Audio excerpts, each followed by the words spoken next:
বাংলাদেশের সর্বশেষ গুরুত্বপূর্ণ আপডেট সংবাদে আপনাকে স্বাগত। শুরুতেই সংবাদ শিরোনাম, পরে বিস্তারিত। শুরুতেই জানিয়ে দিব, অতিরিক্ত ডিআইজি মশিউর রহমান গ্রেপ্তার। পুলিশের অতিরিক্ত ডিআইজি মশিউর রহমানকে গ্রেপ্তার করেছে ঢাকা মেট্রোপলিটন পুলিশ ডিএমপি গোয়েন্দা বিভাগ। আজ হজরত শাহজালাল আন্তর্জাতিক বিমানবন্দর থেকে তাকে গ্রেপ্তার করা হয়। ডিএমপিডিবির যুগ্ম কমিশনার রবিউল হোসেন ভূঁইয়া গ্রেপ্তারের বিষয়টি নিশ্চিত করেছেন। এরপর জানিয়ে দিব, দেশসেরা দুই বিশ্ববিদ্যালয়ের ঘটনায় প্রশ্ন তুললেন জয়। ঢাকা বিশ্ববিদ্যালয় এবং জাহাঙ্গীরনগর বিশ্ববিদ্যালয়ে দুইজনকে পিটে হত্যার ঘটনায় জড়িতদের ছবি সামাজিক যোগাযোগ মাধ্যমে ঘুরে বেড়ালেও কয়জনকে গ্রেপ্তার করা হয়েছে সেই প্রশ্ন তুলেছেন আওয়ামী লীগের সভাপতি শেখ হাসিনার ছেলে সজীব অজেদ জয়। এদিকে শেখ হাসিনা দেশটাকে ফোকলা করে দিয়েছে অভিযোগ করলেন বিএনপির মহাসচিব মির্জা ফখরুল ইসলাম আলমগীর। জানিয়ে দিব, বিজিবির বাধায় সীমান্তে কাঁটাতারের বেড়া দিতে পারেনি বিএসএফ। জয়পুরহাট 5 উপজেলার ধরঞ্জি ইউনিয়নের উস্তা ঘোনাপাড়া 281 নং পিলার এলাকায় বিএসএফ ভারতীয় সীমান্তরক্ষী বাহিনী কাঁটাতারের বেড়া দেওয়ার প্রস্তুতি নিলে BGB border guard of Bangladesh সদস্যরা বাধা দেয়। এতে দুই বাহিনীর মধ্যে উত্তেজনা বিরাজ করছে। আজ 6টার দিকে হাটখোলা ক্যাম্পের আওতাধীন ঘোনাপাড়া সীমান্ত এলাকায় এই ঘটনা ঘটে।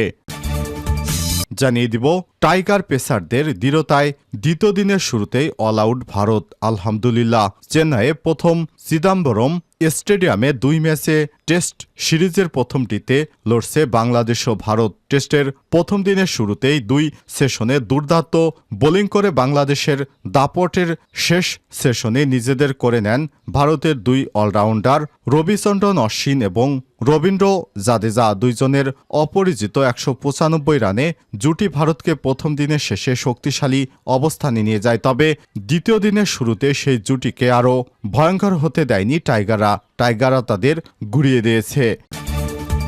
এবং সর্বশেষ জানিয়ে দিব, নেতাকর্মীদের জরুরি নির্দেশনা দিল আওয়ামী লীগ। নেতাকর্মীদের জরুরি নির্দেশনা দিয়েছে আওয়ামী লীগ।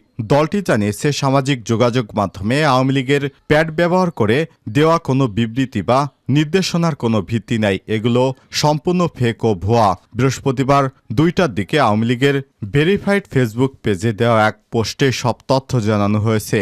পোস্টে বলা হয়েছে, আওয়ামী লীগের Facebook page, Telegram channel, Twitter, YouTube চ্যানেলের বাইরে অন্য কোনো সামাজিক যোগাযোগ মাধ্যম, পেজ বা মিডিয়া থেকে যে কোনো দলীয় আপডেট আসলে তা অবশ্যই আওয়ামী লীগের যোগাযোগ মাধ্যম থেকে যাচাই বাছাই ভেরিফাইড করার জন্য সবাইকে বিনীত অনুরোধ করা হচ্ছে। অন্যথায় এগুলো আপনারা কেউ বিশ্বাস করবেন না। প্রিয় দর্শক, এতক্ষণ শুনছিলেন সংবাদ শিরোনাম, এবারে বিস্তারিত।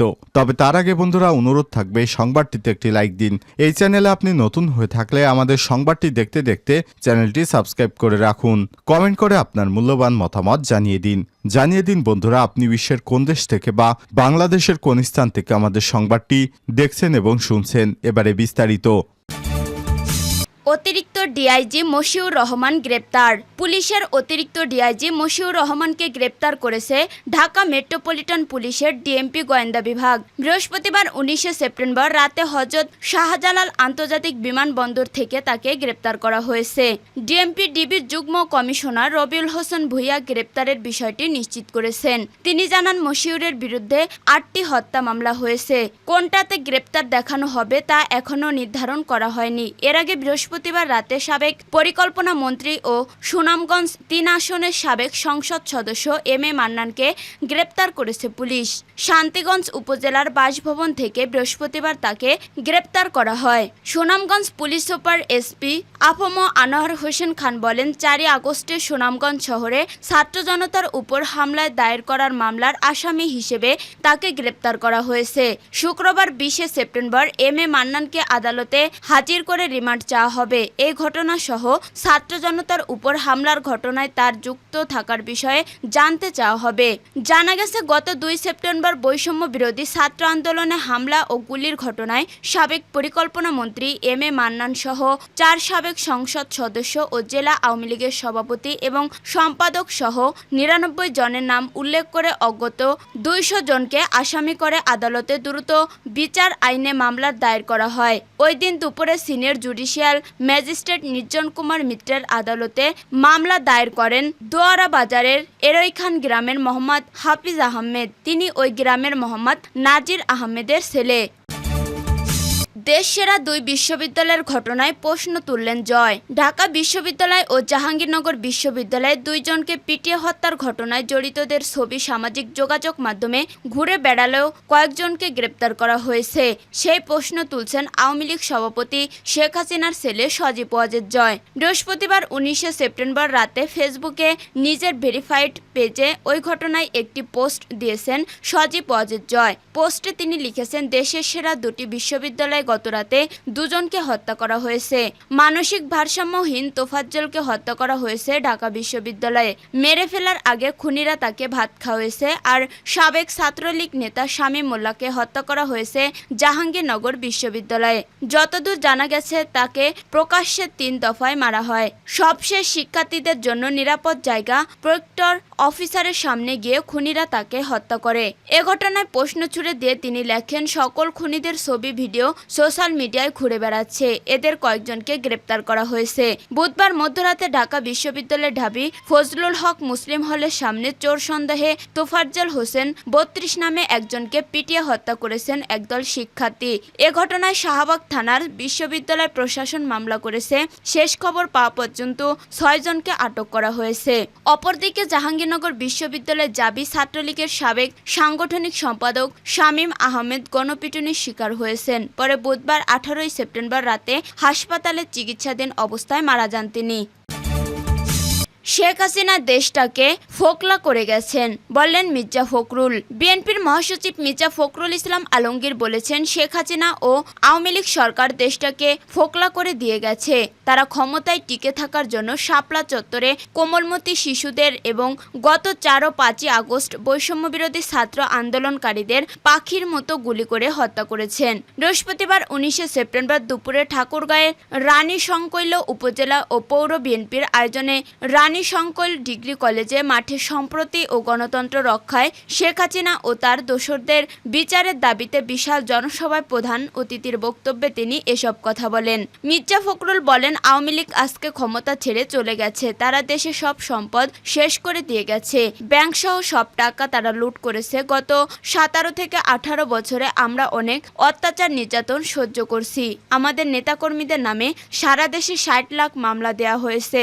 ছাত্র জনতার আন্দোলনে আজ আমরা মুক্ত হয়েছি। আমাদের দেশনেত্রী বেগম খালেদা জিয়া মুক্ত হয়েছেন।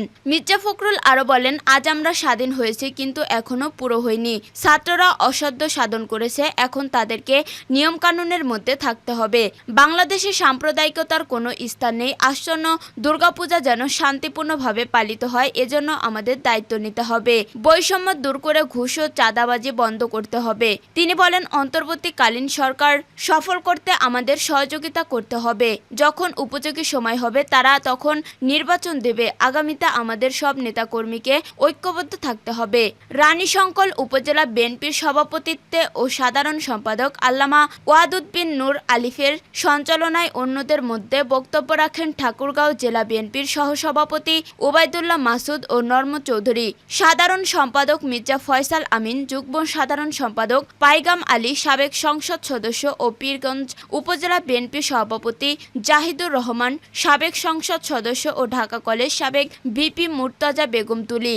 এছাড়া কেন্দ্রীয় যুবদলের সাবেক সভাপতি বিএনপি নেতা কামাল আনোয়ার আহমেদ, রানী সংকল উপজেলা বিএনপি সহসভাপতি খলিলুর রহমান, শাহাদাত হোসেন ও পান্না বিশ্বাস, পৌর বিএনপির সভাপতি অধ্যাপক শাহজালাল আলী, সম্পাদক মহসিন আলী, নন্দুয়ার ইউনিয়ন বিএনপির সভাপতি সাবেক চেয়ারম্যান জহিরুল ইসলাম, নেকমরদ ইউনিয়ন সভাপতি আবু বক্কর সিদ্দিক মানিক প্রমুখ বক্তব্য রাখেন। সমাবেশে বিএনপি ও তার সহযোগী সংগঠনের প্রায় 10,000 নেতাকর্মী উপস্থিত ছিলেন। বিজিবির বাধায় সীমান্তে কাঁটাতারের বেড়া দিতে পারেননি বিএসএফ। জয়পুরহাটের পাঁচবিবি উপজেলায় ধরঞ্জি ইউনিয়নের উসনা ঘোনাপাড়া 281 নং পিলার এলাকায় বিএসপি ভারতীয় সীমান্ত রক্ষী বাহিনী কাঁটাতারের বেড়া দেওয়ার প্রস্তুতি নিলে বিজিবি বর্ডার গার্ড বাংলাদেশ সদস্যরা বাধা দেয়। এতে দুই বাহিনীর মধ্যে উত্তেজনা বিরাজ করছে। বৃহস্পতিবার 19 সেপ্টেম্বর সন্ধ্যা 6:30টার দিকে হাটখোলা ক্যাম্পের আওতাধীন ঘোনাপাড়ায় সীমান্ত এলাকায় এ ঘটনা ঘটে। ঘটে। বিজিবি ও স্থানীয়রা জানায় বৃহস্পতিবার সন্ধ্যা 6:30টার দিকে 5 বিবি উপজেলার হাটখোলা বিওপির উন্মোচনা ঘোনাপাড়া মেইন 281 নং পিলারের সাব পিলার নং 37 ও 38 ভারতীয় অভ্যন্তরে 50 গজ ভিতরে কাঁটাতারের বেড়া ফেলে ভারতীয় বিএসপি। এ সময় হাটখোলা বিউপির ক্যাম্প কমান্ডার সাইদুল বাড়ি কাঁটাতারের বেড়া দেওয়ার প্রস্তুতি নেওয়া সময় বাধা প্রদান করেন। এরপর থেকে ওই এলাকায় বিজিবির উপস্থিতি জোরদার করা হয়। শুক্রবার 20 সেপ্টেম্বর সকাল 7:30টার সরেজমিন ঘটনাস্থলে গিয়ে দেখা যায় বর্তমানে এলাকার পরিস্থিতি শান্ত রয়েছে, তবে মানুষের মধ্যে আতঙ্ক বিরাজ করছে।